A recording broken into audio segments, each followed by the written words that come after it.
Good evening, guys. Check 1 2 1 2. Seeing if this is any better now. Maybe or may not be. Oh, we just got to play it by ear, guys.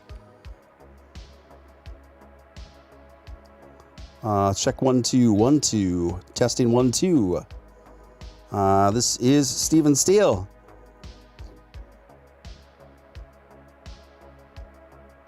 Let's see how this goes, guys. Let's see how this goes.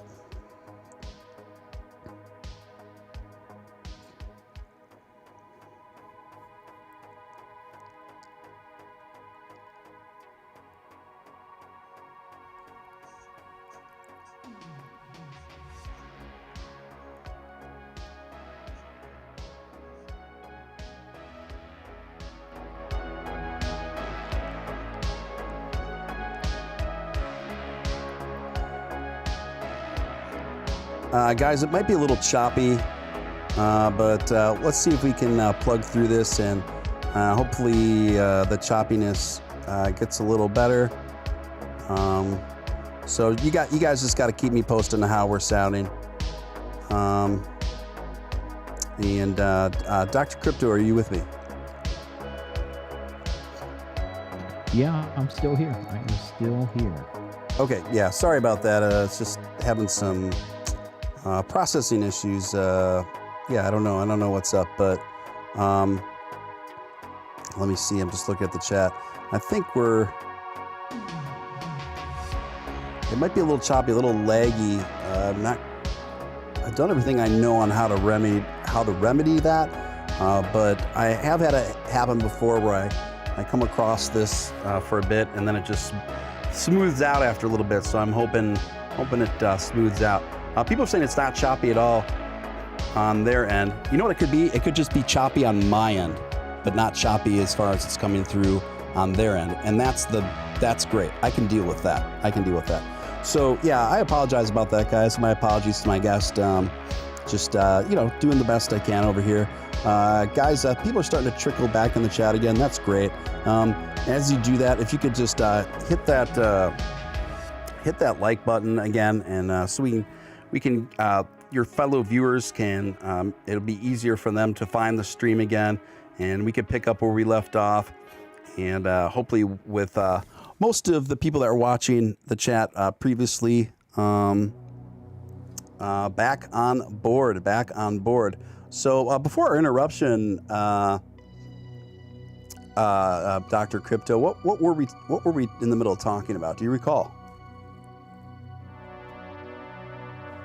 We were talking about the feasibility of and why people would ever spend their Bitcoin or cryptocurrency. Right. That was the important part. We were just in the middle of driving home. And that interruption came at such a bad time. Yes, because that's a very crucial point to make. So yeah, why on earth would people spend their Bitcoin in a retail space, knowing it's basically just turning into more and more of a very exclusive, high-value collector's item, which each and every passing day, in my opinion, it's just not going to happen.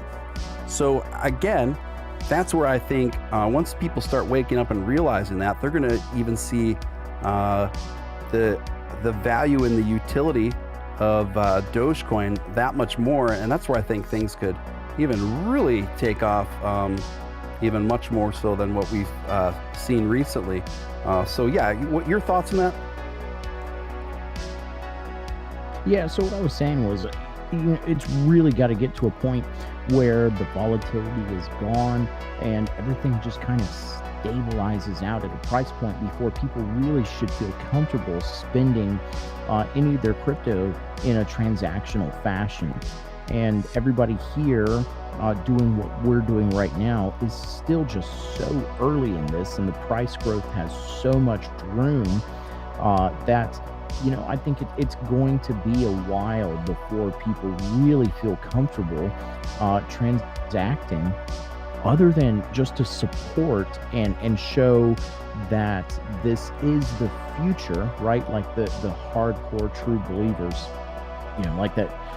There's a documentary on a guy in California, and he tried to live an entire year only shopping at places where he could spend his Bitcoin. Did you ever see that one? I've heard, yeah, I have. Yeah, that's pretty wild. So what do you? I mean, so for all practical purposes, I bet he feels pretty dumb about that right now. But he was a pioneer, right? Like Right. even more so than the pizza guy, right? You know, so Right. he literally only shopped at places and lived like he made it. He only used Bitcoin to Right. live for an entire year, shopping at those places. Like that's fantastic. I think And so. the Yeah. more that people are willing to do that, then it's going to help show that this is the future. When you have so much volatility and the price going nowhere but up, or at least this year, so if this is at the end of the 4-year bull cycle, at the end of this, I don't know what that looks like. If it looks like it did at the end of 2017, I wasn't into crypto space all the way back in 2017. I got into it last year. But I've always been curious and I've always looked at it. And so I don't know what that looks like. Does everybody sell off in October at the absolute projected peaks? And does everything tank all the way back down to the levels that we're seeing right now? Or do they go lower than what we're seeing right now? Obviously I'm okay with either. I don't plan on selling anything. Everything that I put in, if it comes back down to the levels right now and begins the next 4-year bull cycle, then I'm still going to do okay. And if this is the savings that I'm using for the future, then I'm in a pretty good position for the future. Right. And I, just to dovetail off of the guy that lived off of only doing transactions with Bitcoin for a year, and the infamous story of the guy that spent a bunch of Bitcoin on a couple of pizzas back in the day. The way I see it is, I mean, obviously hindsight's always 20/20 with those things, but at the same time,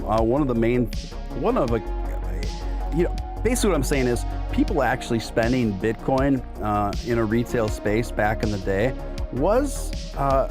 did play an important role in helping to solidify its place in history. So as much of a sacrifice as it was, obviously, for those people that did do that, and when they look back on it now, of course. But at the time, those people did play an important role in getting Bitcoin to where it was today. So it's just one of those things. It is one of those necessary sacrifices that had to be made along the way, Right. Somebody had to do it. So, Right. To prove it out and to show that it can actually be used for something legal, right? Mm-hmm. I mean, in the illicit world, and that's where the government people are absolutely driving the point home. They're like, oh yeah, illegal. This is only for illicit activities, and like that's really the hard thing to get away from, because for everybody that knows of that crypto exists, right? Like the majority of people know that crypto exists now, and more people need to find out that is really easy to participate in. So Square and PayPal and some of those more mainstream peer-to-peer apps getting involved into the Bitcoin or cryptocurrency space is very important to the next generation of cryptocurrency use. And so I think that's really important, that there has to be a progression to transactions, more regular transactions with cryptocurrency, in order for it to really expand to millions of more users across the world, right? So it's a borderless currency. And I think that's the first major step that we're just really starting to break through right now. Yeah, I would agree with that. I think that's pretty well stated. I also think that it's really exciting how Mark Cuban has gotten increasingly more excited about Doge with each and every passing day, right? Where now recently he tweeted out expressing, first time, in my opinion, the first time Mark Cuban has expressed all-out, unabashed excitement and endorsement for Dogecoin. Before that, all of his comments with Dogecoin would kind of be back-ended with something, hey, don't worry, I'm not treating this very seriously. It's just a fun experiment that I'm having, you know? But this time he is like, hey, listen, considering in context what's going on here, you know, there's a lot of Dogecoin transactions that came through in March, and it's, you know, surpassed my expectations. And you know, there were more Doge checkout transactions for Mavs gear and tickets than Bitcoin, and this is going exactly. Go ahead. Yeah, especially after his tweet of saying, "And I'm not selling anything," right? Like even that post is so dated now, like, because that was at 10 cents. I wish I could be a fly on the wall in the Cuban estate right now and see the size of the smile on his face when that hit 30. You know, like, that's got to be just the most incredible moment. Totally. It's incredible, and that goes to the very heart of what we're talking about, Dr. Crypto, where you know that he sold more Mavs gear in Dogecoin and tickets in Dogecoin in the last month than he did in Bitcoin in the last month. Because when it comes down to it, in the reality, in the last how many years he did more in crypto, just Doge, in the last month than all of crypto combined. Right. In the number of years since he's accepted it. Right. Exactly. So, you know, the gears are turning in his mind right now. You know, the gears are turning where he's like, okay, this is, now the proof of concept's here, you know. Especially since he's been in software for so long. Right? Like, so I'm a huge fan of Mark Cuban. Yeah. And, you know, I live in Texas. And so years ago, I had the choice of putting my girls into a private school where Cubans' kids go. And I used to joke with my wife, and I was like, no, I really just want them to go there because I want to be with Mark Cuban. You know, and sometimes I laugh, you know, I'm like, man, what would that be like, you know, just getting to hang out with Cuban? Because for those of you that are readers and love business books and things like that, Mark Cuban actually has a really fantastic book out. It's called How to Win at the Sport of Business. It's probably up there in my top 10 all-time favorite books.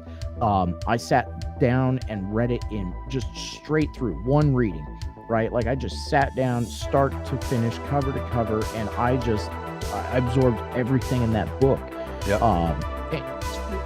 So if you haven't read it, How to Win at the Sport of Business by Mark Cuban, it is phenomenal. And it's basically like a short autobiography. He tells about how he used to sleep in college on his friends' couches and working as a software salesman, you know, back in the days when Oregon Trail was the hottest computer game. Oregon Trail, yeah. So, you know, so dating ourselves there. But, you know, he's always been in the software business. And for someone like him to go this hard at Dogecoin, you know, like I was saying earlier with the banks and what they're doing with Ethereum, if Mark Cuban is going this hard at Dogecoin while it still has the comical aspect to it, this is serious. Like, this is a real thing. If Mark Cuban, all jokes aside, Elon Musk is great, but Mark Cuban, this is his space. This is his territory. and he's going all in on this. You got to pay attention to that. Yeah, and just to see, I think Mark Cuban was just waiting to see some sort of proof of concept. I think he was just very amused and intrigued by Dogecoin, but was just trepidatious of putting his name on the line because there just wasn't enough of proof of concept for him to do it. But now that he got the first glimpse of that proof of concept, he's just like, this is it. Now I can just say full-throated, I dig this coin, we're going, let's do this. And so just seeing that level of enthusiasm is really cool.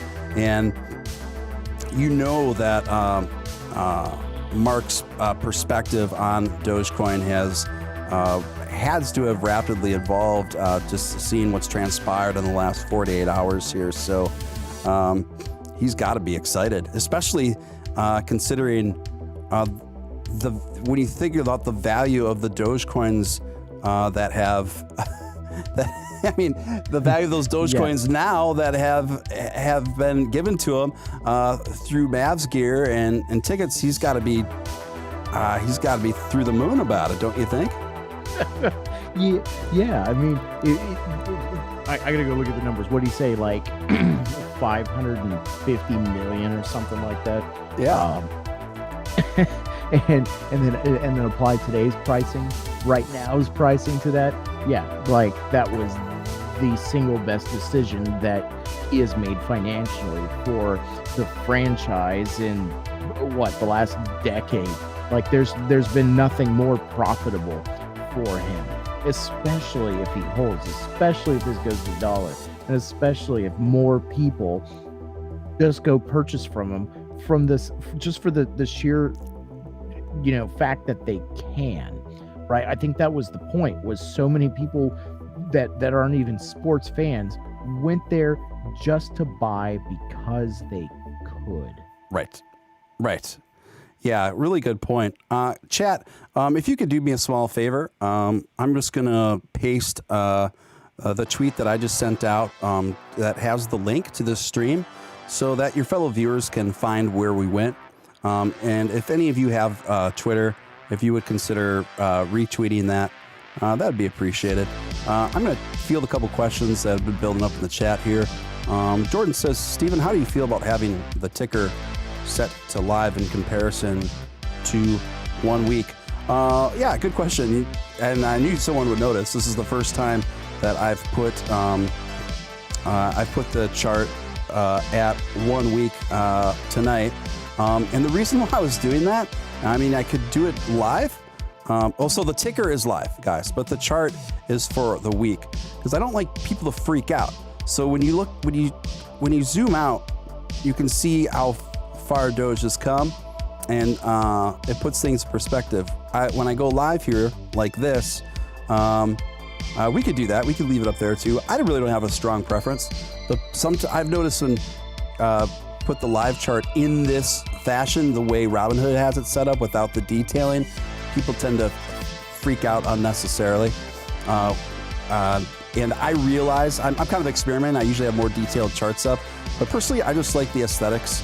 Even though I'm not a fan of Robinhood, I do love their aesthetics. I do love the live ticker. It's just creates a little bit more excitement. So, and plus, I always give a little bit more detailed analysis verbally. So yeah, whatever. But okay, so and then someone else. Let's see.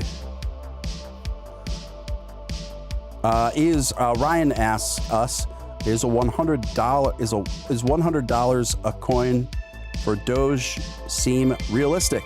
Because that would put it above Bitcoin in market cap, right? What are your thoughts on that, Doctor? I don't see it. Not unless they make some major changes to the platform. I think $1 is obtainable. Yeah. I know a lot of people put up many different arguments for why $1 is not practical, but in the sense of where it's going and what the people, all of the supporters would like this to be, a transactional use case, common everyday cryptocurrency, why not match it against the dollar? So a little above that, yeah, I actually think it could go that direction. In 10 years, could it be about $10 given the current rate for your bull cycles and things like that? In 10 years, yeah, I think we could start looking at that $10 point, but $100 on Doge, I just don't see it. I can't get there. Yeah, me either. I think it's darn near impossible. The amount of sheer capital across the globe that would be required to get Doge to $100 just seems extremely improbable. But yeah, I'm curious to see what happens now that China is, from what I understand, pushing their own digital currency, right? Or Right. crypto/digital currency. I mean, everyone in the world's been on digital currency since the iPhone came out, really. So they call it their digital currency. It's a cryptocurrency. Yeah. It's probably still taboo for some people or governments, especially. Right. So I think that it's interesting to see what that's going to do with the Yuan coin. Oh yeah. And where that's heading and what that's going to do for those markets that were invested in other crypto spaces to reconsolidate into the government of China's coin. There's just so many new things happening that it's all just very interesting. And so I do my best to try to read the news every day and find out what's going on. So I know there's a lot of talk about the United States making a centralized currency, cryptocurrency. So we'll see what happens. Yeah, absolutely. Dr. Crypto, if you could, and I'd be happy to take the reins from a minute while you do this. If you could maybe just tweet out where you're at so your people know where to find you now with the new stream, that'd probably help get a few more folks in here too. Oh yeah. I already sent a tweet out that I said I'm a guest on your channel right now. Come hang out with us. Okay, cool. Just glad that we got that sorted. Yeah, absolutely. So what do you think? Now, this is something I'm personally curious about. How do you feel about Doge to $2? Is it a probability? If so, how long would it take to get there? If we hit that 50 cent mark in the near future, meaning by the end of the summer, I'm not going to write it off. Given that, like I said earlier, some of the other coins that once they crossed this 10, 20 cent threshold, I don't know if this is the industry thing or maybe this is my own terminology. It becomes a Pinocchio coin, as I call it, real coin. So instead of the joke coin, we need to get out of the meme rhetoric. We need to get out of the joke rhetoric. It's a meme coin. This is fantastic. As soon as the news cycle gets off of that, it starts getting treated like all the rest of the crypto coins. Then that's when it makes its major moves, right? So I went through a series of other coins that have made these same moves, especially with the NFTs, right? Most of the NFTs are on the Ethereum network. And when you look at what those did, they went from nothing to hundreds of dollars overnight. But if you look at the stable coins, like ADA is probably the best example of a coin that went from 5 cents and is now sitting at $1.40, right? $1.43 right now. So I think once we've gotten past that point, where we're at right now, a couple more days, let this prove out, let it hold, and then from there, it takes on a whole new life.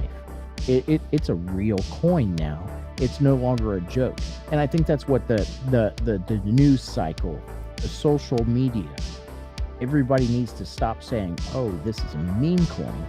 Everybody has got to start saying that this is a real coin. This is something that needs to be taken seriously. Yeah, well stated. Let's see. Darnell says, hey, Dr. Crypto, great to see you back. Haven't seen you since King Valhalla live streams. Yes, this is the same Dr. Crypto. So someone else made an observation I thought was pretty decent, that, pretty much the rest of the, most of the crypto market right now is red, aside from Doge. So the fact that we are dipping here just under 25 cents, while the rest of the market is predominantly dipping, contextually, this is looking really strong to me. Absolutely. So we got down.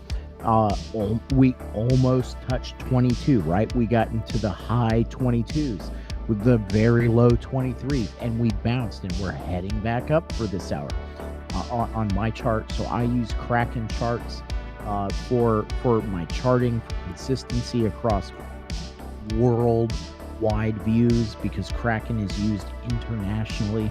So when I look at exchanges, I like to look at the Kraken charts. Yep. And so, it's sitting at 24. We bounced off of 22. We're heading back up. And that's what I said, like, what, an hour, 2 hours ago. That's exactly what we wanted to see. Yeah, totally. Pretty keen observations. And, right now we're at 24 and a half cents. I wouldn't be surprised if, by the end of the night, this got down to about 21 cents.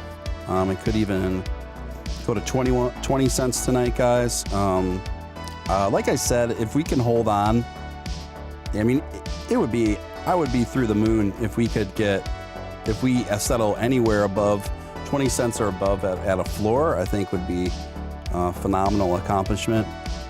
And the reason why I tell you this is because, we touched 30 cents tonight. And that was amazing, absolutely amazing. But, please don't get discouraged if things retrace back to 20 cents, maybe even a bit lower. That's okay, because just remind yourselves how far this has come in a short amount of time. We were averaging around, the truth is, we were averaging between a nickel and 6 cents up until, and maybe a little over 6 cents up until not even a week ago. So,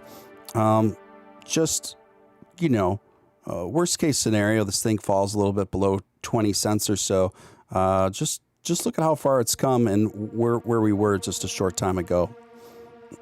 Yeah, absolutely. Anytime you feel nervous about, you see a large red candle heading south, it's because you're looking at the 15-minute or the hour chart. Just back that baby on out to the 1 day chart. You're going to feel so much better about your choice to put your money into DOGECOIN or any crypto. Back it out. Take it to a day, take it to a week, go all the way back out to a month right now. And you're going to go, oh, you know what? That's really not that bad. You're going to feel better, and your stress level's going to drop. Unless you just like riding the roller coaster. If you really want the roller coaster, go to the 15-minute chart or go to the 1-minute chart. Those are fun, but you got to pull the emotion out if what you're really trying to do is build a portfolio for the future. Back it out, take a step back, and look at the overall trend. Right now, anything that's an altcoin or Bitcoin, but especially the altcoins, They're doing fantastic right now. You back those charts out, you're just going to be nothing but pleased. And if you're looking at these, especially Dogecoin, 24 cents right now, knowing that now $1 doesn't sound so ridiculous. When you pull it out and look at it, go, man, it's only 24 cents a coin, right? Bitcoin is $61,000 a coin right now. This is, we're just back up to 25 cents a coin. It's 25 cents, so whether you've got $100 or $1,000 to put in, it's going to fluctuate between now and the end of the year. It's going to have ups. It's going to have downs. But the overall trend, back it out to a week, it still goes up. Yeah, well stated. Something Upshot said on my show, one of his phrases is, when in doubt, zoom it out. And essentially that's what we're doing here. Guys, if you could do me a favor, anyone who hasn't hit that like button that's watching, if you could smash that like button, it's a real simple, easy way to help get this stream up in those YouTube algorithms. So if you could just takes a split second, just smash that like button for me. It really helps a lot. Also, guys, any of you guys that are new here, if you're new here and this is your first night watching Steven Steele Live, subscribe. Love to have you stick around. We got a great community we're building out here. I bring you the best guests, guys. Honestly, as you could hear, Dr. Crypto, he is fantastic. I really am pretty discerning about who I split these airwaves with, and I try to bring you guys the best guests here that are not only entertaining but also very substantive and informative and stuff like that. And so I've got so much more planned for the rest of this year. I got so many interesting guests that I'm putting together, and I think we're all going to have a great time going to the rest of the 2021 and into the next year. And just as Dogecoin is going parabolic, I do believe this channel is in the process of doing the same thing. I'm seeing those likes go up. Keep smashing them, guys. You're doing great. Keep smashing them. Let's get them up even higher. Really appreciate it. And also, if you feel compelled to super chat, you can do that through my Stream Elements link pinned at the top of the chat, and those are immensely appreciated. This is Steven Steele. I've been talking to a very special guest, Dr. Crypto, who's been just great. Dr. Crypto, talk about this concept about people not using Bitcoin in a mass scale for retail. How long do you think it's going to be before people actually start putting that together? And what effect do you think that's going to have on the popularity of Dogecoin? I honestly think it's at least 5 years on Bitcoin. It's got to reach its peak, whatever that peak is, whether that's 500,000 or 1 million. It has to reach its peak, and the volatility has to stop. It just has to become a stable coin, right? Like, the price has to find its ultimate position before it can really be used transactionally. With all the altcoins and the projects and the tech behind them, you got to think of it like an IPO. Everything that you're looking at right now, we're really still in the IPO stage, or the ICO stage, right? Initial coin offering. Everything, we're still so early, and the tech hasn't been widely adopted yet. So like Gala Games, they're trying to revolutionize or change to the next generation of MMORPG games, right? So they're trying to build a new foundation for how you spend and earn money in game apps. And that's, if you look at where money and online money has really gained traction or support and built the next generation, it's always been in sex and games. I mean, there's no way about it. Credit card processing became a thing because of the adult entertainment industry. They changed the way that people looked at spending money online. They built the security protocols, the anonymity. They changed the industry. The gaming or entertainment industry also has been the driving force behind how we spend money online. And so if you look at what they're doing, if you look at those projects, that really dictates where the industry is going. I mean, so that's really the best way to look at it. If you want to know what is going to work and which direction it's going, you have to look at the tech behind it. If you want to make smart investments, where do I put my money? You've got to go look at the tech behind it. Does that make sense? Is there buy-in? Will people do this? And if you can see that, then that's where people will go. Those are the safe bets. Yeah, it's funny because the last point you made, Upshot and I were talking about that just in a different capacity, but drawing the same conclusion as you. And basically, there's over 6,500 cryptos out there right now. So I think that we are in a little bit of an oversaturation. But once the herd starts thinning, I think the ones that are going to remain standing and thriving long term are mostly going to be the ones that have proven to offer real life utility that solves problems and is or incredibly innovative, right? So that being said, what are your thoughts on this? This can be a little bit of this has become a little bit of a polarizing coin. I have a little money in it.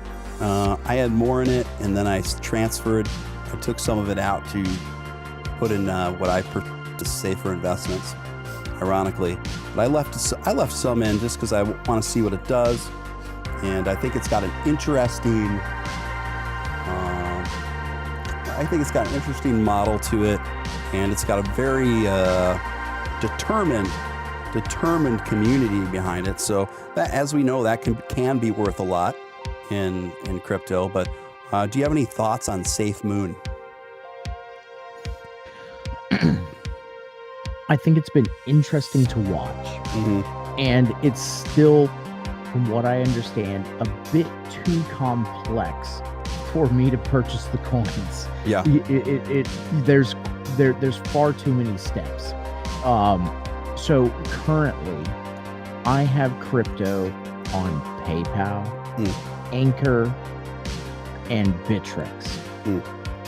Bittrex has been my, as far as the most open and free availability of moving my coins. That's that's my go-to right now.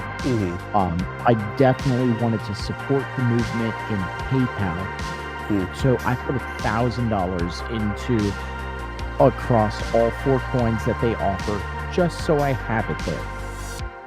Because I got to look all the way back to who founded PayPal.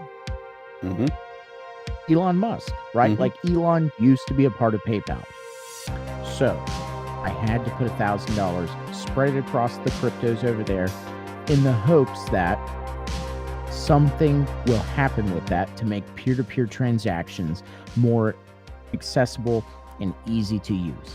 So if there's a lot of support for it, they'll adapt the technology, just like Robinhood, right? So I have a Robinhood account, but I only have traditional stocks on Robinhood. I never did crypto on Robinhood because of all of the less than positive reviews on crypto on Robinhood. So I never put any money into crypto on Robinhood, but I have traditional stocks there. That's where I got started. So I think that they are an industry leader. I think they are trying to satisfy their customer base. There's been a lot of pushback, but when you're a company that size, there's things that are more difficult to do, especially in the United States with all of the regulation that they have to be ever so careful about. And I know we make jokes about, all of these things that they're doing, but quite frankly, I don't think they had the scale ready. They were not ready for the size of demand, and we just straight up broke their platform. When you take a step back and you look at it from the business perspective, we broke their platform as consumers. They weren't ready for the amount of volume that we as consumers could throw their way. And so being a business owner, I have an appreciation and I can step back and look at what they have done. And so for all the hate out there and the comments and, the things you see, it looks overwhelmingly negative. And because I see that their platform has to have regular maintenance that sometimes coincides with a bull run that I really want to participate in, for me, that's not the platform. For me, it's Anchor or Bittrex. I know you're a huge Voyager supporter. I just never got into that one, right? So I've been happy with Anchor. I've been happy with Bittrex. So on the downside on Anchor, I can only use it on my phone. But on Bittrex, I can do all of my trades and look at everything on my computer or on my phone. So that was important for me, right? So I don't know much about Voyager, so I can't speak to that. But, I think those are important things to know. Yeah, totally. Thanks for sharing your experiences with those platforms. It's interesting because I have mixed feelings about SafeMoon, and the reason why I've briefed myself on it is because it kind of came to me, and there's people that I've known, some people that I've known since I've been hosting in the crypto space have become extremely bullish on this coin, and including probably a few people in this chat. And all I've tried to do is hear those people out, give this coin a fair trial, and cover it as objectively as I can. And sometimes that includes some criticisms that, as I see them, of the coin, but I've also given it some credit where I think it's due. Given where it's at now, for me personally, I feel like it'd be a bit irresponsible if I were to start presenting this coin as a very sound long-term investment. I've been looking at there's a lot of articles saying that they're trying to make it more accessible. They're trying to get onto the exchanges, right? So that way you don't have to convert to this and change to that and move over here to get it, right? So as soon as they're able to do that, then I think it's got it becomes more available to everybody. And once you remove the barriers to entry, then it's got some legs to run. I totally agree with that. The thing that it presents as its greatest strength is something that they call tokenomics. And basically what that is sellers get penalized to the tune of 10%. And now 5% of that 10% goes to split. It gets split among the holders, and the other 5% gets put back into I forget exactly, but I'm assuming the mechanics and the operation, right? But the point is, so sellers of SafeMoon get penalized 10% on their way out, and the holders, the big upside of that concept, right, is if you're a holder, you're gaining SafeMoon just by holding, right? And right. They explain it in terms of, well, this is the perfect remedy for preventing it to be a pump and dump. This is the perfect remedy for whale problems stalling out the coin, or just basically destroying it. So that is a way to look at it, and I could see why that's attractive. I get that. On its face, it seemed really attractive to me too at first, and it still might be. The proper terminology to really use that is self-regulation, right? They're self-regulating. They're trying to push something into the industry that has not been done yet. Right. And that's some type of self-regulation for an industry is the absolute best thing an industry can do, is to self-regulate. I agree. The last thing you ever want is government regulation, right? Yeah, we're from the government. We're here to help, right? Like this, you don't want to hear that. Particularly in crypto. They self-regulate. Particularly in something like crypto. I mean, so it's the thing that I'm concerned about too, because when I look at it on the other side of this, the tokenomics, where to me, now upon further review, the more I analyze it and I look at some more feedback from other people to tokenomics as well, I feel like 10% may be too high. I feel like 10%, and I could be wrong, guys. For those of you who are really bullish on SafeMoon in here, like, I mean no disrespect. I'm just trying to tackle this objectively and express my concerns objectively. But it seems to me that 10% penalization on the way out might scare too many people off, where they won't enter in the first place because they know. And that on top of it, what's really stagnating the coin, and this part isn't so much SafeMoon's fault, to their defense, but when you're not on any of the main platforms, you're paying all these exorbitant processing fees and conversion fees, right?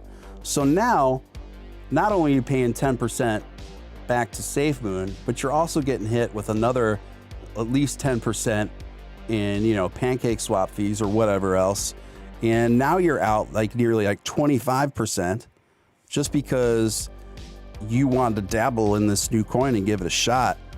And I think people are already talking about it in terms of it's leaving a bad taste in their mouth. But I know SafeMoon is going through the steps right now to, their goal is to get on Binance, and right now they raised, and this is another interesting point I wanted to raise with you too. They recently just raised $1 million from their own fan base to set up their own exchange app or whatever to make buying and selling SafeMoon easier, right? And right. So that's cool. So that would take that out of it.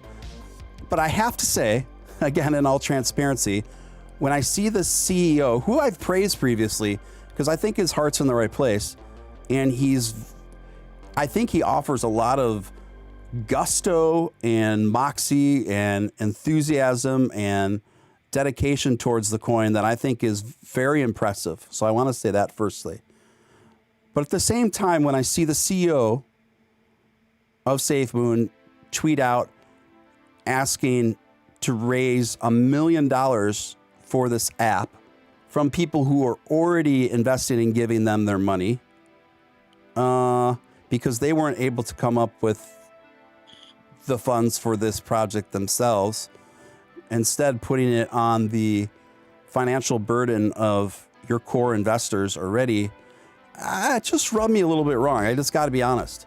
But to their credit, they raised that $1 million and their fans gave them that $1 million.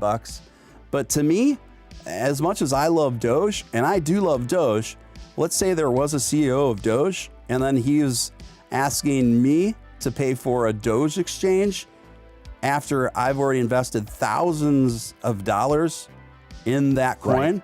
I'd be like, get bent. Why don't you make that happen on your end? Why do I need to incur the cost of that sort of thing? I'm already the one that has taken the risk with my hard-earned money and putting thousands of dollars into your coin. You know what I mean? Yeah, but you got to look at it the other way, though, right? Okay. So think of it like the crypto Kickstarter. Yeah. So what they've done is start a new policy for the space, to say. Yeah. So if I'm a SafeMoon holder and I jump through all the hoops to go ahead and invest in it, what's $10 more, right? If I got 1 million users and everybody just throws in $1, say, so that way it makes it more accessible to other people to put their money into it. Okay, it's $1 more. Let me throw in an extra $1 for this thing, so that way more people can put their money into it, and it's going to drive the value of my current holdings up. When I look at it like that, okay, yeah, I'm in. Let's do it. So the last time I checked, they had about 350,000 holders. So if we take a milli, and we divide that by 350,000, yeah, it comes out to some change. If everybody pitches in, that comes out to about $3 a person. $3. Yeah. So $3. So I think that's a fair point, what you're saying. But of course, you never can count on all those people to pitch in. But I will say the SafeMoon people, the people that are really bullish on it, I would say anytime you ask, I think the average ratio on stuff like that, I know the statistics on, let's say, podcasts and how many people actually will donate to a podcast out of their free will. I remember seeing a survey on that, and I think it was like pretty small. It's like 5 or 6%. Maybe like 5%. Yeah. But I would think that would be definitely higher per ratio wise for a project like this. Right. But yeah, I see what you're saying there. I just think it's interesting they couldn't raise that money on their own, but it's their prerogative. If they got a strong community that's committed enough to do that. But I think you raise fair counterpoints on that. And then but when you look at it from the business perspective, right? Yeah. So as a business guy, yeah, I don't want to put my own money at risk. I want to use other people's money. Yeah. Right? That's exactly my point. I've got investors, right? So my job as a business owner is to go to the investors and say, look, I need you to give me $1 million and I'm going to do this with it. And you're going to get back $2 million over this point in time. While that's all pie in the sky and it's projections and it's the best intentions, my job as a business is to convince investors to put money into what I believe I can do, because I don't want to use my money for that. I want to use other people's money. Right? Yeah. I guess I totally agree with you, but it's also the kind of the problem I have with it. And to me, that's another reason why Doge is more appealing to me, because there isn't a CEO, and I think that's a big strength to it. And then, so just to kind of cap off this SafeMoon topic thing. So then my final concern about it was a seeming lack of utility, where right now, basically, the tokenomics is the primary utility of it. And then there's talk of fast processing speeds, I guess. And then there's like vague talk about NFT branches out. And to me, it's like, okay, so there's a zillion like small altcoins right now that are all trying to come up, and they're all using either the word moon or of a form of a dog in it, whether it's like, there's like pooch, there's pitbull, there's seriously, dude, there's like eight coins of different variations of a dog coin, right?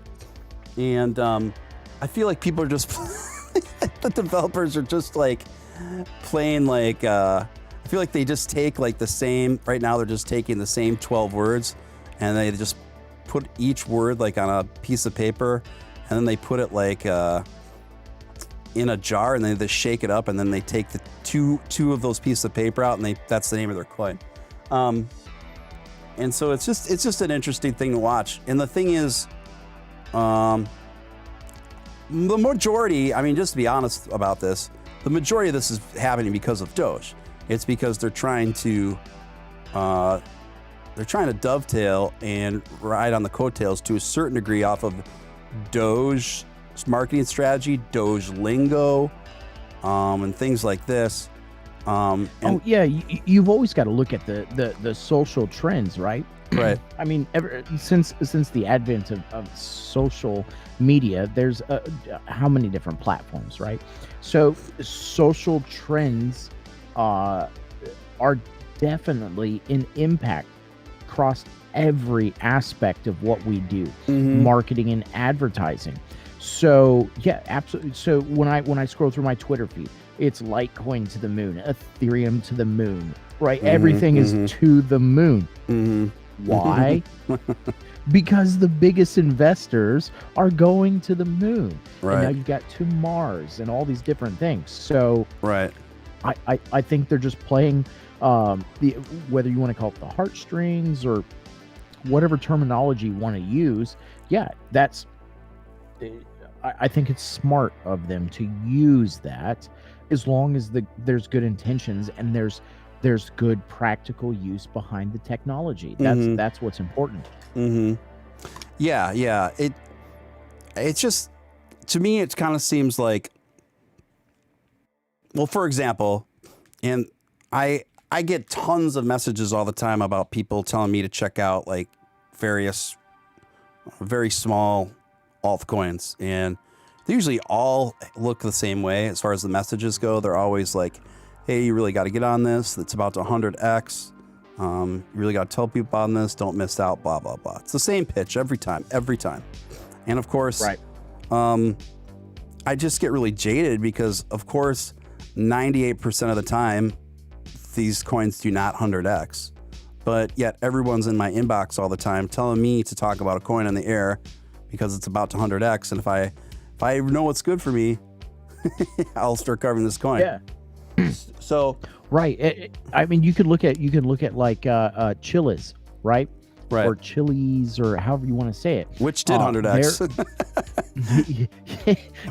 Yeah. I feel, and again, that's another one. I feel stupid for not jumping in on that one. Right. And it's at 61, almost 62 cents. Like it's right. hit 75 cents already. Right. And it came from sub one, right? Sub a penny in a month. And it's gone all the way up to 75 cents, sitting at 61 right now. Volume on it's over 1 billion, and they're stated they are the sports industry, right? So you've got Tron in the entertainment industry, you got Filecoin in the cloud storage, you got Siacoin in the cloud storage. Chiliz is in the sports industry. The sports industry is huge. Is Mark Cuban into Chiliz? I haven't seen anything like that, but he's certainly into Dogecoin. Yeah. So you have to look at the industry trends. I think it's great when a coin is very definable into a specific industry. And if that's an interest of yours and you can follow the tech behind it, then that's definitely something you should do. Yeah. Yeah, I agree with all that. It just seems like I see another pattern that I see with all these coins is the application and the utility seems very light. And for example, there's one, and I don't want to name the coin because I don't want to disparage it, because that's never my intention with these It's never my intention, for clarity, with these conversations to try to squash a coin, unless that coin proves to be really sketchy and I could prove that they're taking advantage of people. Then I'll call it out and I'll try to squash the coin. But other than that, most of these small coins, they got a small rabid base of people that are just trying to make it pop off for obvious reasons, right? So that's not my intention with these. I just want to have transparent conversations out in the open about these things and voice these concerns. So almost all of these coins, so this one, for example, is a quintessential example of one someone asked me to check out recently. And I actually took an afternoon where I researched, I think like 10 or 15 of these for a change. And they all pretty much look the same. And one of these struck me as a particular quintessential example of all of them. And so it actually had it actually has its own tokenomics on it. No, that was a different one. And that's another point I wanted to bring up. So, and this is another point that I think SafeMoon might have to worry, is because now there's new emerging altcoins that are also doing the tokenomics thing suddenly, except their margins, in my opinion, are more reasonable. So it's like a 5% thing, right? So people get penalized on 5%, and then that 5% goes directly back to the holders. To me, there's a few coins I've seen that have proposed that. To me, I think that has potential to attract more investors. But again, SafeMoon's been really phenomenal with their branding, so maybe those people are just going to be rock solid. That could be too. But I think there'd be a lot more new investors that be willing to part with a 5% cut than a 10% cut. I don't think people would think twice about 5% cut. They'd be like, whatever. But well, I mean, people already don't think twice about a 2 or 3% cut, right? So someone made a point, those fees on Anchor. Yeah, it's like, just for giggles, right? I go on my Anchor app and I look at Doge and I go to sell and I hit that max button and I see what it is. Yeah. So right now, if I wanted to sell all of my Doge, right? Like if I wanted to, it's going to cost me $200 in fees. Jeez. So that's like 3.5%. And so I'm like, nope. Yep. That's not big enough for me to move yet. And I'm still going to at least $1 or a year, right? I'm going at least a year to see where this goes. Same thing on PayPal. PayPal's just a flat 2%. For me, the lowest on the fees is Bittrex. So that same holding, like I've got a ton of Ethereum on Bittrex. And so if I wanted to sell $2,000 USD worth of Ethereum right now, it would cost me 77 cents. So when you talk about 5%, I think people don't even give it a second thought to the actual price, right? So when you buy on Robinhood or Voyager or Anchor, and you're just doing market buys, not limit buys, right? Then so right now on Robinhood, it's 0.26, right? It's 26 cents. Yeah. If you go look at that receipt, when you actually do a market buy on it, it's going to say something like 28 cents. So you're immediately in the red. And as soon as it's got to go up above 28 before you're in the profits. Yeah. And when you go to sell, if you've got Doge on Robinhood right now, and I'm looking at your screen and it says 26 cents, the sell price is going to be like 24. So they're not, they say free trading. But when you do the math and look at what it actually is, it's in that 2 to 5% range. Yeah, and I agree. I don't think people even sneeze even up to 5%. But I'm saying 10%. I think a 10% take, I think, will give a fair amount of people pause and prevent people from investing. Yeah, I think it would for me too. 10% would make me go, I don't know if that's gone high enough for me to cover my fees. Have I made enough on that do I really need to get out of this? Correct. And then, the last point I wanted to make out of this part of the conversation is another thing. All these small altcoins right now, a lot of them do too, is there's no utility outside of, what they're trying to make it worth, or the whatever kind of tokenomics that are emerging with these coins. But aside from that, then there's always vague talk about, like, seriously, almost every single one of these coins, there's vague talk about NFT utility. And then there's one of them was even like, well, we made an app video game after our the name, so with the same name as our coin. And they really were truly trying to promote that as like the main feature. And it's just like, oh my gosh. Like, and then plus with the NFT thing, I believe we're in a big bubble with that right now. I do think NFTs are here to stay, but I also think we're in a massive bubble. For me, unless it's something really exceptional, like maybe Omi, where people can make their own NFTs, to me, that kind of technology has a lot of potential, because now you're talking about if people can make their own digital NFTs on their phones, that to me is something that could be inevitably wildly popular, right? But yeah, I think with the NFTs, right? So the best thing that some of the NFTs that are the most valuable, what those creators are doing is attaching additional value to them. So like with Chiliz, right? The NFT player cards, if you're spending that $1 million to get that card for the football club, that also comes with a VIP box to every game for that player. If you're buying the NFT for Kiss, right, that gets you backstage at every single concert. Like, that's awesome, right? And that's something that can be traded.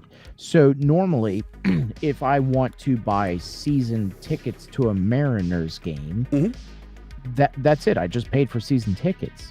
But now, if it's an NFT, I can then sell my season ticket or NFT that has all of this special access. If there's somebody who really wants to get back there and meet the players more than me, and they want to pay the price that I'm posting it up for, then I can sell that at a profit. Instead of that profit going to the ball club, I can make that profit. They already made their money off of me once, and now I control whether or not I want to sell that NFT or not. So I think the ones that are attached to that sort of utility, that have additional benefits, perks, value, I think that's where the space is going. And so for the ball clubs to do that, I mean, that's a game changer. Yeah, I like that. And that's actually a really good point. And I think that's something when people are looking into new potential coins and stuff like that and trying to see if they pass the smell test. I think that's because almost every one of these new small altcoins are trying to do this, right? When you go to their splash page, it's like, well, it's always something, blah, blah, blah, tokenomics, blah, blah, blah, moving into an NFT space. Every one of them. So I guess good advice for the potential consumer would be to explore what that coin means specifically, and what the relationship is, whether And what space more specifically are they trying to move in regards to NFTs? And if it's something kind of ambiguous and having to do with strictly art, I'd probably be more skeptical of that. On the other hand, if it's something like you're talking about, where they're actually involved in selling upgraded packages for people and things like this in a lot of different areas and industries, that suddenly to me becomes much more interesting. That suddenly becomes much more interesting. And that to me seems to be serving an actual practical problem solving situation. Right, and really what that is that's the back end of the technology that separates the people that are investing in it because they believe in the tech versus someone who's trying to make a quick buck. It's the long-term use of the NFT. Clubhouse really broke open the entire world of NFTs, right? So that first exposure for everybody to what is a non-fungible token. Nobody understood what it was until Clubhouse really did the premiere on it. And from there, it just took off, right? That really was the launch of Chiliz. Even though that was not their launch, that's what got everybody to really do the research and go, wait, what is this? So that's really the beginning side of that entire side of it. And so if you'll allow me to branch out into one other new aspect of this entire crypto world, the next thing that people aren't looking at yet is virtual real estate. This is something I've been devoting a lot of time into researching, that it doesn't have the mainstream exposure yet. But for so I see there's 44 people watching right now on the ticker that I'm seeing on the YouTube channel. So if that's different what you're seeing, great. But for the 44 of you watching right now, I encourage you to go look up virtual real estate and do your homework. So if you guys are also video game players, you will know that if you're playing Call of Duty, when you're in the battleground areas, if you look up on one of the walls, and let's just say hypothetically, you see Coca-Cola logo on one of those walls in the game. So any online game, multiplayer online game, and you see a company advertisement on the wall of that online game, that's virtual real estate. And the newest thing coming out is that what these gaming companies are doing is they're selling that ad space. And what you can do is go buy the bits, that virtual space on the side of that building in a game. And then when a large company like Coke or Slim Jim wants to advertise in that game, and you own the bits that are associated with that wall on that building in that game, right? They have to sign a lease contract with you, with crypto, to use your virtual real estate. So everything that I've been researching shows that that's the next big thing. Yeah. What do you think about that? I think that's fantastic. That's something I've read just briefly about, but you expanded on it more deeply than I was even aware of. And I think that sounds very interesting. That to me sounds like major potential. And I love the idea of citizens being able to buy virtual real estate within a game, and then let's say like Hasbro or Lego wants some big like prominent wall or billboard on whatever the next super popular video game would be. I know they haven't made Grand Theft Auto in a while, but you know what I mean. Something like that. and it comes into development and they want that, and then the video game developer has to be like, actually you have to talk to this person about that.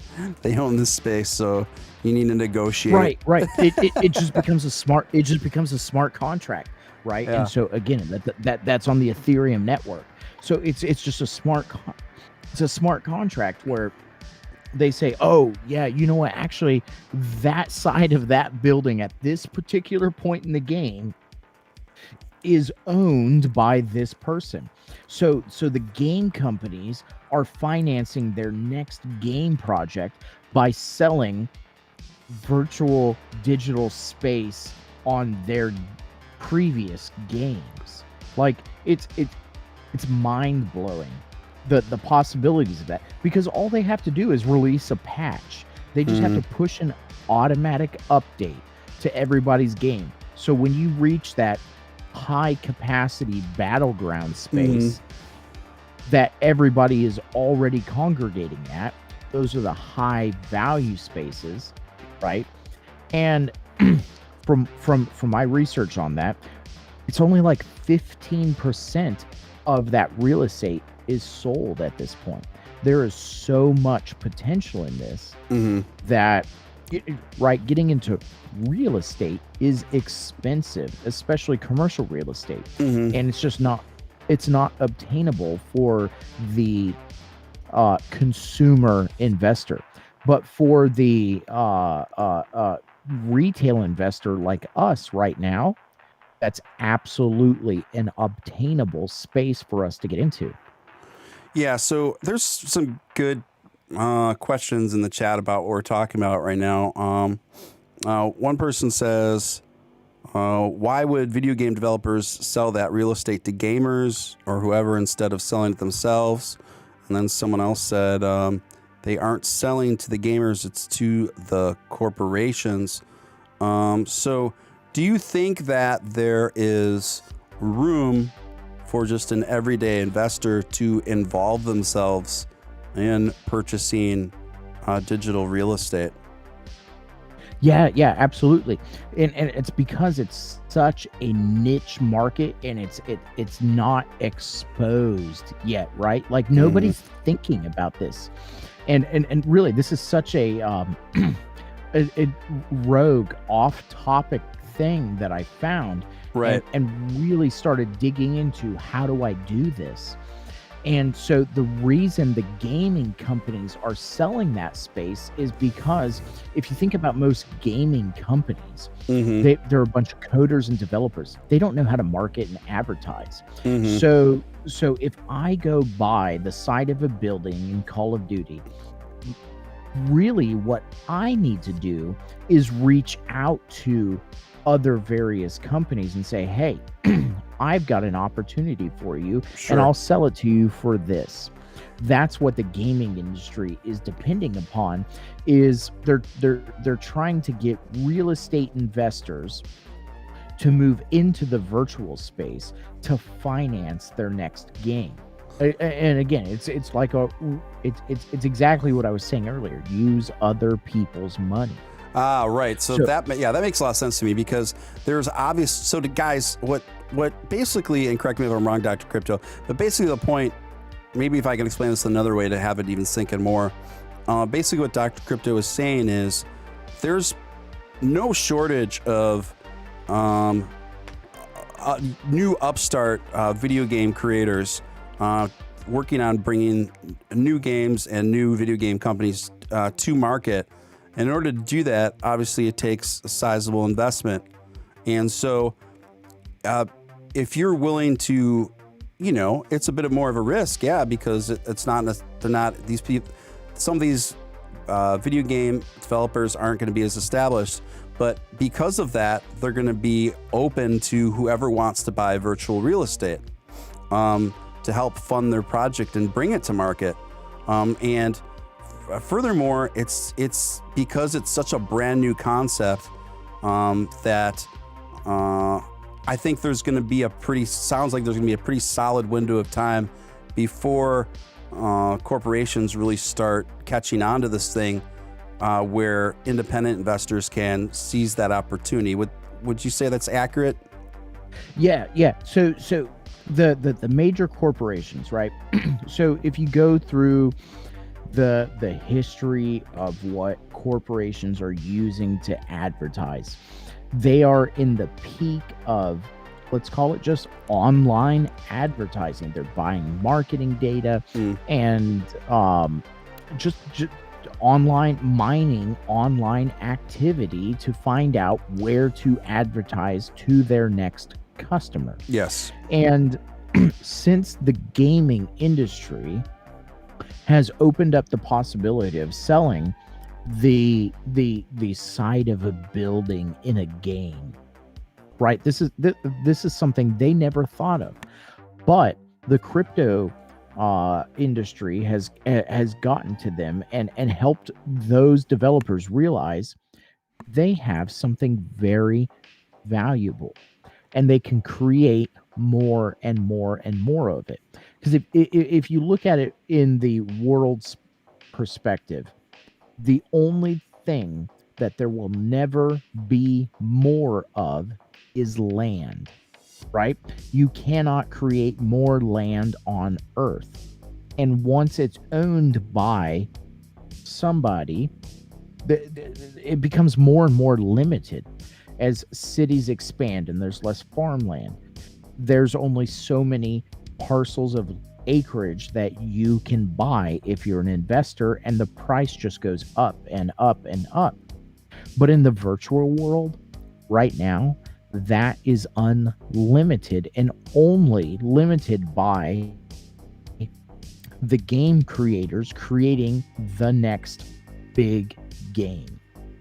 And so I reference Call of Duty because they are one of the ones that is actively participating in leasing out the sides of their virtual buildings in game for advertisers.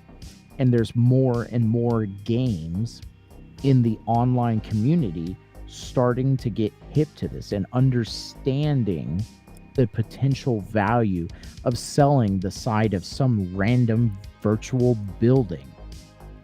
And they sell it off to someone like you or me instead of leasing it, because then it just increases the value, and then it gives them the money to expand their game and grow their user base and a subscription base for using their game, because now they have more money to grow it and pay their coders and developers. And so it's just ongoing and ongoing.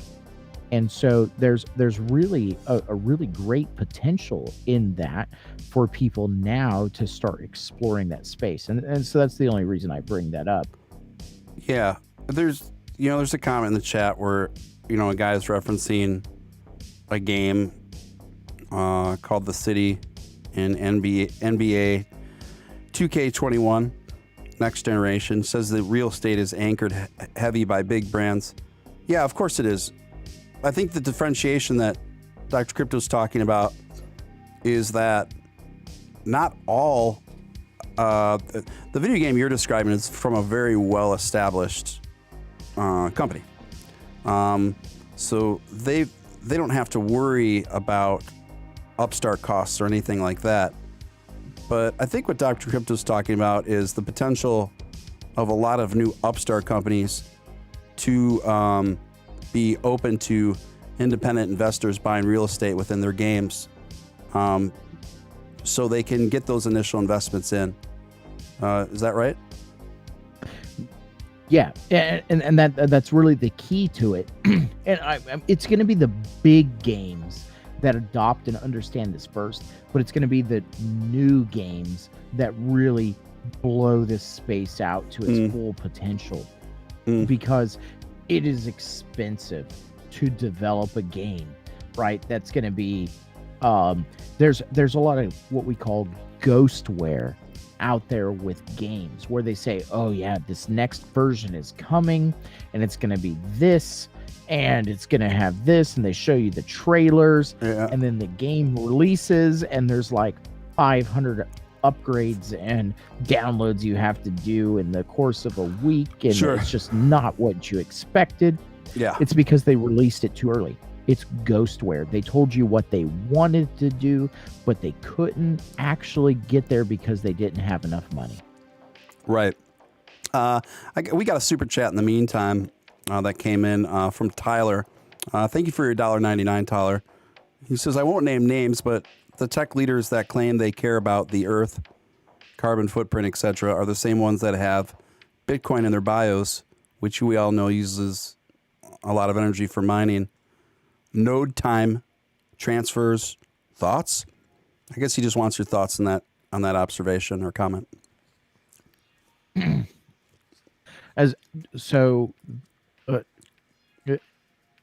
not sure exactly what what he means by that, because I can't see the super chats. Is that in a separate app? Is that something different? The super chat. So I don't technically don't have like YouTube super chats yet because you need at least 1,000 subscribers. So I have to do it through a third party app in order for people to send me super chats. So that's what I'm operating off of. So I think, Tyler, correct me if I'm wrong, but I think you're making an observation about tech leaders that go on and on about carbon footprint and environmental issues, and also have Bitcoin in their bio. So I think you're pointing out a perceived hypocrisy there. And then you said node time, NODE transfers. Thoughts? So when it comes down to that, I think the key to that is scale. So the people mining that have the large mining facilities, yes, they consume a ton of power. Yeah. And if you distribute that amongst many users across the world, ultimately, depending on the power prices across the world, I think if you average it across, right? The law of averages, I think you spend about the same amount of money on any crypto mining project. More people are trying to mine Bitcoin because it is bigger, so there is more power consumption in regards to that. But I think it's irrelevant to the total scope of printing money. So if you look at the resources consumed to print a fiat dollar in pick your country, there is R&D costs for a to prevent fraud on a fiat currency. There is years of investment to how to make it non-copyable, right? Yeah. So you have that cost, then there's the actual paper cost. And when you add up all of those things, transportation, adaptation, transfer, exchanging out from the banks to the old dollar bill to the new dollar bill, this one is torn, let's replace it and reprint. That cost is still substantially higher than the power consumption of all the servers processing cryptocurrency. Correct. When was the last time you turned your computer off? Right. How much power does that run? Right. My laptop and my servers at my house, they never turn off unless there's a power outage. I've got a generator that kicks on within seconds of my power going off, so my servers never go down. Yeah. That cost is nominal. It doesn't even you can't even compare the cost of what I spend in electricity comparative to what it's got to cost to print a fiat currency. Not to mention the environmental impact of that's trees coming down versus burning oil or solar or whatever it is to generate hydro. or nuclear. All of those costs combined and the environmental impact, in my mind, are less than fiat. Yeah. I agree with that. And it's something I've talked about on my show in the past too, where, whether it's coming from like, someone like Bill Gates or some of the various corporate mainstream corporate media outlets. I just think it's interesting how the criticisms of Bitcoin and cryptocurrency all seem to run on the same timeline, and it almost seems coordinated to a degree. So Bill Gates first said not too long ago, probably about 3 or 4 months ago, that he was indifferent to Bitcoin, and then it changed to the more pace it picked up, and then it changed to, well, I think it's a reckless financial investment for anyone who's not a billionaire. And then he extended that to pretty much all crypto. And then a little bit later, then it became the main charge was that it's too environmentally destructive and that it uses more energy up than anything else in fiat and whatever. And so I think it's kind of like, I think you're basically dealing with the groups of people who are nervous about the expanding popularity, rapidly expanding popularity of decentralized currency. And, you know, usually if you probe a little deeper, that you'll learn that the people that are criticizing these things, criticizing crypto the loudest, usually always have a vested financial concern that goes along with that. And furthermore, when you dig deeper than that, the allegation that Bitcoin and cryptocurrency are more energy taxing than fiat and gold and silver, it's pretty preposterous.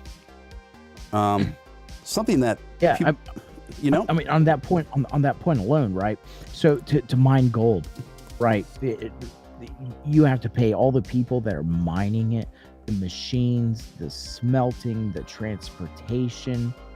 With cryptocurrency, it's all digital. So sure, you're paying the electric bill, but after that, the cost is spread out amongst the network.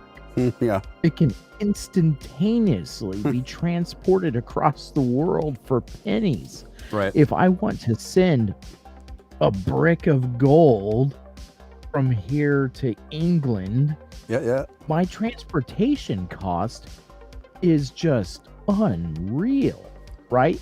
And it takes days. Crypto, instantaneous, and pennies in relative comparison. Yeah, great point. And it's like, when these allegations are made, I just don't know how they can mean it. For example, when you take, I mean, are they really factoring all this in? I don't think they are, because when you think about how much energy one bank uses, what does that include? Well, you got to keep the lights on all year. You got to keep it heated all year. You got to keep it air conditioned all year. Now you got a staff of probably about 70 people for a decent sized bank in any metropolitan area. Well, that's 70 people taking Ubers, taxis, or cars to and from that bank on a daily basis. So you got that now too. You cannot tell me if you accumulate the carbon footprint of all of those factors together in just one branch of one bank somewhere, and then you just figure that's just one. It just, to me, this allegation just seems absolutely preposterous. Furthermore, when you look at, I'm looking it up right now, Bill Gates' carbon footprint, because he's been the most vocal and powerful critic of cryptocurrency. Oh yeah, absolutely, because he owns so much fiat. Right. But technically, it's all digital numbers in an account for him that he doesn't want it to be devalued because he stands to lose the most. So interesting. Google is now hiding the result of what Bill Gates' carbon footprint is. And it used to be readily accessible, and now it's kind of hidden. That's interesting. So I'm going over... coincidence there. Yeah, yep. So I'm going to go into DuckDuckGo here. It's just interesting that all of a sudden this information is very hard to find where it was readily accessible in a few seconds.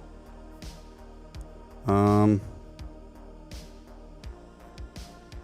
me go to Bing.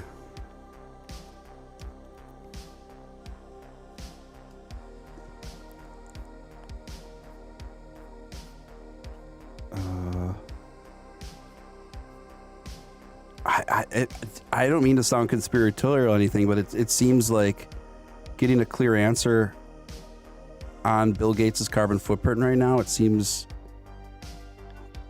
buried. This was a readily accessible fact that you could Google in 3 seconds is now buried. I mean, for me, the whole concept of carbon footprint, yeah, it's kind of a ridiculous idea in the whole terms of trying to figure out a carbon footprint. We all have one. We all drive to work. We all do these different activities that burn carbon, right? And so when you look at the actual science behind what's happening, we're converting carbon to CO2 emissions. And as long as we're not destroying the plants that then reconvert those emissions to oxygen for us to breathe and live on, it's a natural cycle. It's going to happen. And so I don't want to get too political or, sure. you know, have some views that oppose of anything on the show, but you've got to look at the grand scale of things. And I think ultimately, if you follow the money, that will tell you what you need to know. That's the depth of my statement. Follow the money, and that's going to tell you what you need to know. Sure. I think there's a certain element of that, of particular people in powerful positions feigning more concern and feigning more concern than they actually hold in the interest of their, in the interest of their financial bottom lines. So yeah, I think it's a valid point to make, and it's one of these things too where what's interesting to me about this whole thing is how should I say this? I'm just going to leave it alone. It'll get maybe a bit too divisive. That's not my intention. So, yes, but I think we raised some good points, and it's good to have healthy skepticism about these kinds of things. And the way I approach this stuff, it sounds like you're pretty similar in this way. I mean, I really do not approach anything with like a preconceived narrative according to my personal preference of tribal politics or anything like that. I just honestly try to check out everything as objectively as I can and try to be as data-driven as I can. Other thing that's interesting to me, too, about this general topic is the fact that if people are really concerned about environmental issues, I consider myself a conservationist. And an environment, and I do consider myself environmentalist, but not in the same sense that it's most often not in the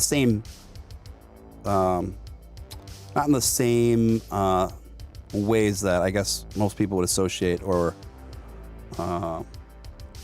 define it, I guess. So to me, the big elephants in the room when I look at the statistics of this thing, and some of these are pretty hard truths to tackle and to look at, the biggest elephants in the room and threats to the environment are overpopulation. And one of the biggest problem solvers to environmental issues to me is nuclear energy. And statistically, remember all the data I've seen, if you're not serious about curbing overpopulation and championing the expansion of nuclear energy, you're not going to get very far.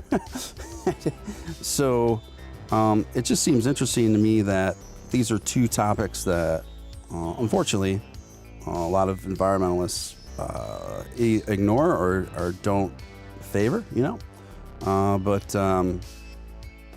So I don't know. That's a bit off track, guys.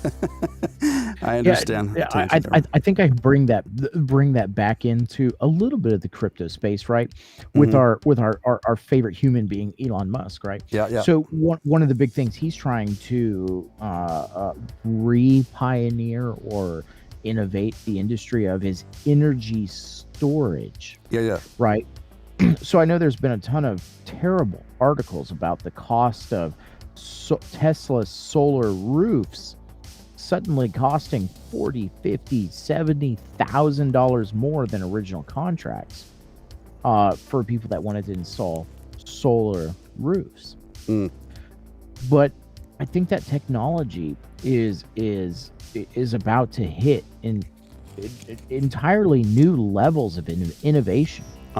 And so you've got Elon Musk trying to broaden the reach of accessibility for the internet. So information being more available to those it's not previously available for.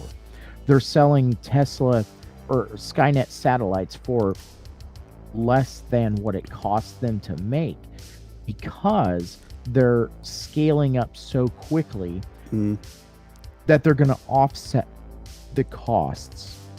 So they don't really care about that right now. They just want to get it out to humanity. And I think the same thing goes for the storage of energy. So they've suddenly had this increase of cost of materials to create the panels for a solar roof. So when you look at the environmental aspects of it, they have to create these things once, but they have to make sure that they're going to last for 20 or 30 years. And so they underestimated the cost with the changing technology and the current market situations based on transportation and production, given everything that has gone on in the last year. It has made it more expensive to get those materials, and they've had to increase the price. And that sucks. Yeah. But the point is, Tesla is innovating and really driving the changes on energy storage. And so if they can do that and change the way we store energy, in the long run, that has the biggest impact on the way we generate and use energy. Yeah, that's awesome, man. I like where you took that. Yeah, and it kind of reminds me of something I covered on a live stream when I first started. I think back when I was doing it on Twitter. When, I don't know if you remember, it wasn't that long ago, when Bernie Sanders attacked Elon Musk on Twitter, and he basically equated him to Jeff Bezos and synonymous, and said something to the effect, you know, Elon Musk and Jeff Bezos own more wealth than such percentage of people in this country, and that level of greed and inequality is not only immoral, it's unsustainable. And then he went on to basically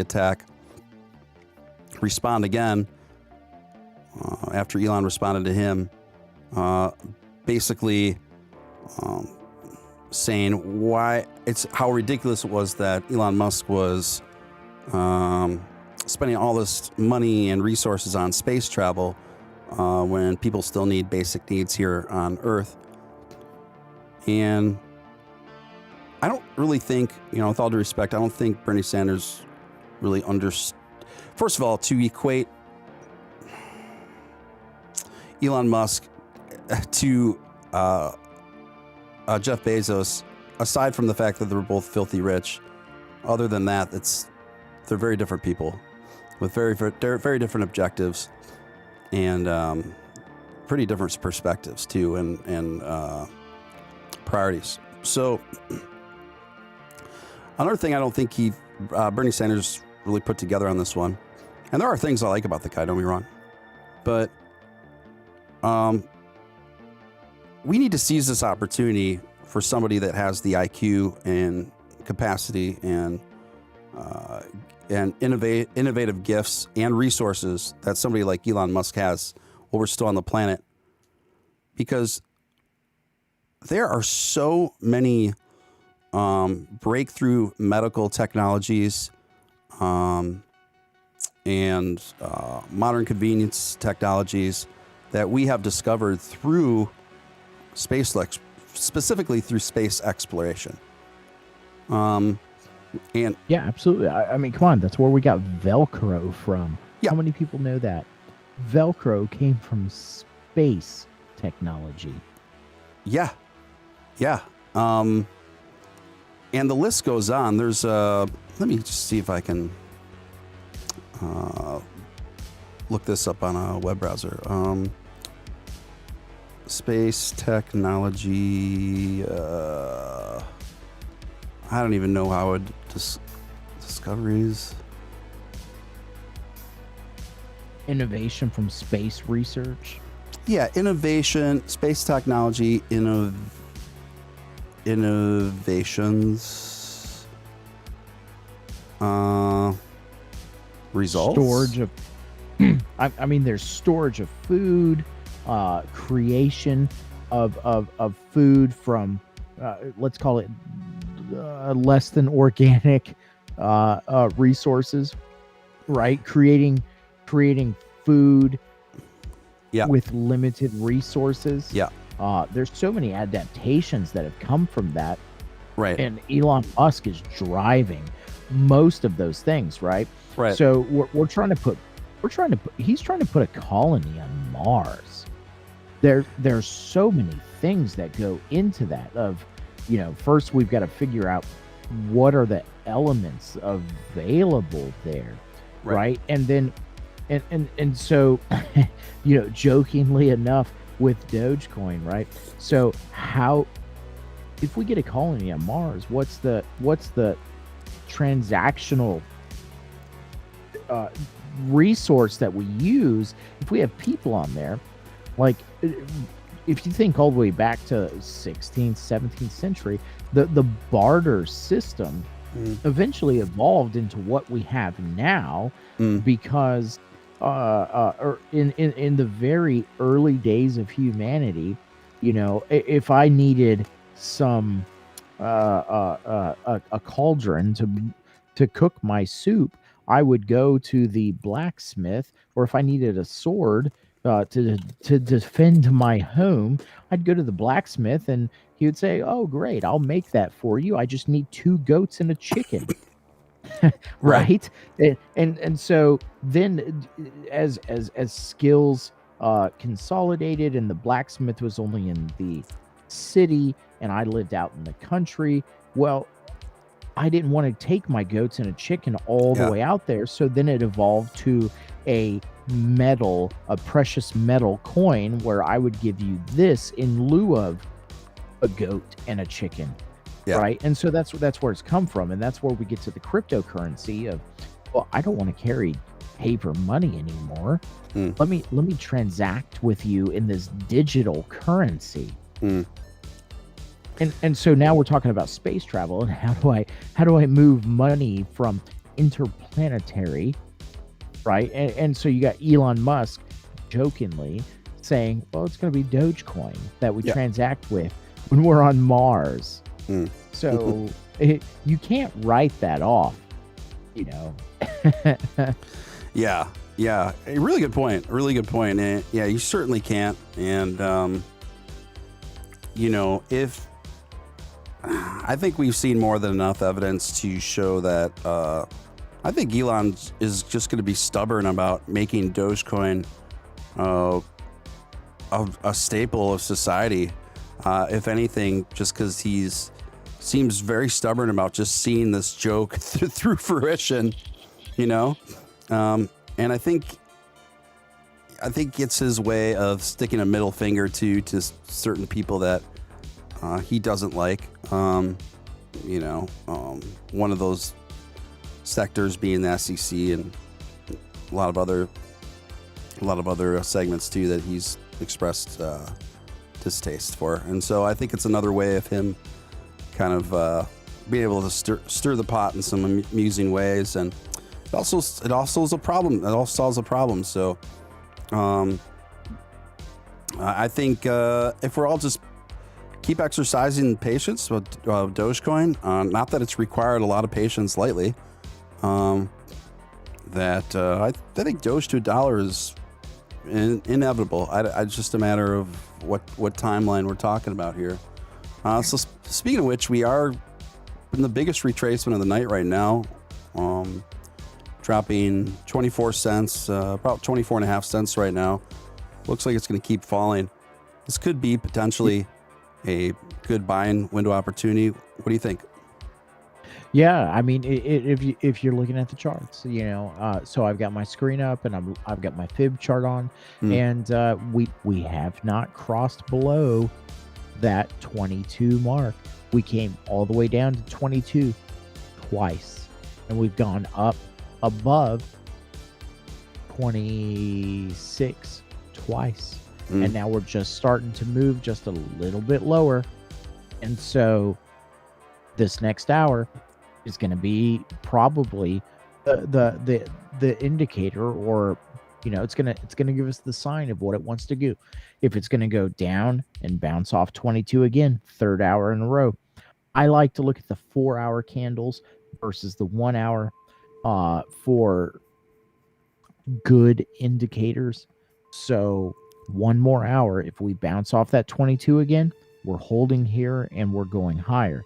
If it falls from here, and we're a good ways away, we're at 24. 22 is comparatively a large move still at this low of a level. So if we go all the way down to 22, we bounce again, we're going up. If we break and fall through, we're going down. And I think it's going to 15 if it does that. Yeah, good observations.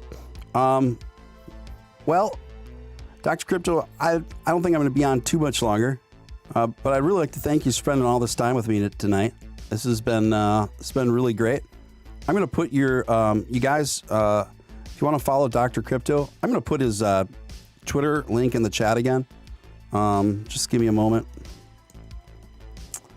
And then you can keep up with him there. So yeah, I'm putting Dr. Crypto's Twitter in the chat right now. If you guys care to give him a follow. This has been really great. It's really, really fantastic. And yeah, I hope you come back soon. What do you think? Yeah, absolutely. You know, I miss hanging out with all of you guys. With my current business, it's taken up a lot of time, and I haven't been able to just hang out with you guys in the evenings like this. But I'm entering that phase where I'm just about done with that. So I'm definitely going to be able to hang out with you guys a little bit more, and I'm happy to do so. And I appreciate all the comments and questions. So thank you so much for having me on. Yeah, and it's been fun. Awesome. Well, Doc, I will follow up here real soon and work you into the rotation in the very near future. Yeah, absolutely. Thank you, guys. Just let me know when you want me on, and we'll make it happen. Awesome. Sounds great, man. I'll follow up with you soon. Awesome. Thank you so much. I appreciate it, Steven. All right. Thanks, Doc. Take care. Guys, that was Dr. Crypto. It was really cool catching up with him, having him on the stream. I haven't caught up with that guy in months. I haven't co-hosted with him since my days on Crypto Show TV. That was really cool. I know we delving into a variety of sub-niche topics and some things not necessarily crypto related, but that's kind of the format of my show. It's kind of part of what makes this channel what it is. And so that was, hope you got some value out of that. Hope you got some entertainment out of that. I really enjoyed having them on. And that's what's cool about bringing on different guests. They bring their own vibe, their own personality, and their own skill sets of knowledge. Certainly, Dr. Crypto brings skill sets of knowledge that are more extensive in some areas than admittedly I have. And that makes an interesting show. Guys, we are looking at 24 and a half cents right now for the DOGECOIN. Be interesting to see where it goes from here. Honestly, who knows? But we are drifting downward steadily. But we're still also at 24 and a half cents, which is very significant. Yeah, don't worry, guys. I will have Dr. Crypto back for sure. It was always my intention to. It's always been my intention to work in Dr. Crypto in my regular rotation here on Steven Steele Live. Dr. Crypto says Steven Steele is the best late show on social. Well, I'm not going to argue with you, Dr. Crypto. Listen to Dr. Crypto. Awesome super chat from Tater Nuts. Tater Nuts. Thank you, Tater Nuts. Crypto Cowboy thanks you, Tater Nuts. So Tater Nuts tips $7.76. Awesome show tonight. Well, thank you for that. I appreciate it. Glad you got some value out of it. And thanks for supporting the show, Mr. Tater Nuts. Really appreciate it. Really appreciate it. Yes, you know me. Some nights are more lighthearted. We're just joking around. I'm just hanging out. Not talking about much of anything aside from some charts and telling funny stories. And other nights, things get pretty in depth, like tonight. And that's the way I like to handle it with different guests on here. I just like to, feel things out and let things go where they go, you know. So guys, it looks like we'll probably be in the 23 cent range soon. If you're looking for a buy-in opportunity, I would probably wait even longer, because I do see retracement going even lower than this. I think we could see this come down all the way to 20 cents in the night here before it finds legs again in the morning when people wake up. The more I'm looking at the chart here, I think that's a possibility. I think it's a possibility. Again, I would caution you not to be alarmed by this. And also, I would like to put the caveat in that I could be wrong.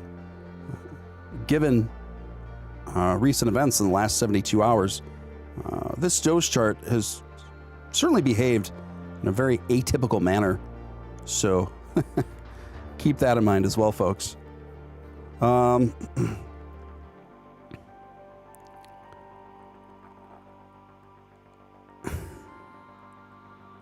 Bring on Pife for some contrast. I agree.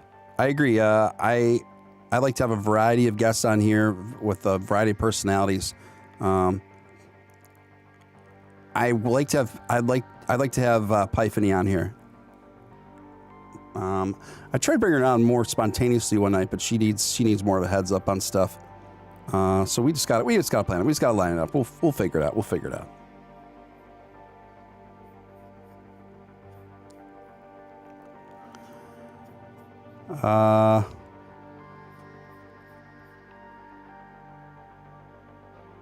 I put in for 20 cents. Great call. Yeah. And here I was worried about buying in at 12 cents.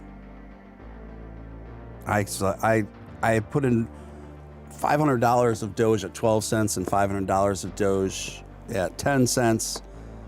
And I was beating myself up. I'm like, I cannot believe I just bought in at 12 cents. And here we are at double. Next day it doubled.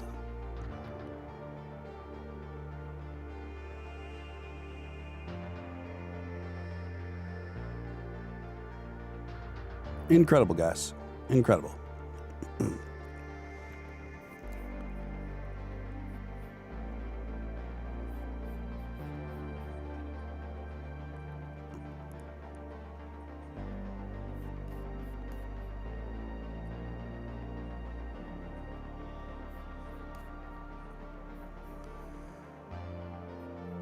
All right, guys.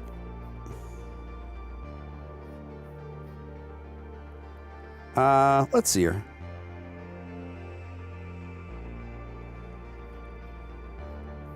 All right, fellas, ladies and gentlemen. I've been streaming most of the day and most of the night. I gotta chill. I'm gonna finish my tea. I'm gonna take some aspirin. I'm gonna take some Mucinex. I'm going to put on some TV. I'm going to take my mind off everything. But I appreciate you guys tuning in. This has been great. I appreciate everyone that's come along with me for this journey. If you haven't subscribed to my channel, please do so. We'd love to have you link up with us and take the journey forward and all the quirky turns that we go in. Yeah, would love to have you hook up with the community here. And hopefully when we wake up tomorrow, that Doge will at least be stabilized at a reasonable place, or have even increased in value. But thank you everyone who donated tonight through Stream Elements. Thank you, Tater Nuts, Tyler, Larry Ramirez, Anonymous, someone who went by Elon Musk, Zero Fox, Batman versus Deadpool, Damien from Lily Squad, Celeste, Morgan, Nubs,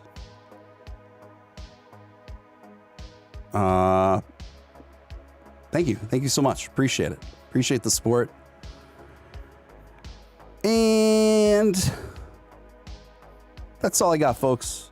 Thanks again, and we'll see you soon. Listen, don't forget to hit that notification bell if you haven't already, before I sign off with this stream.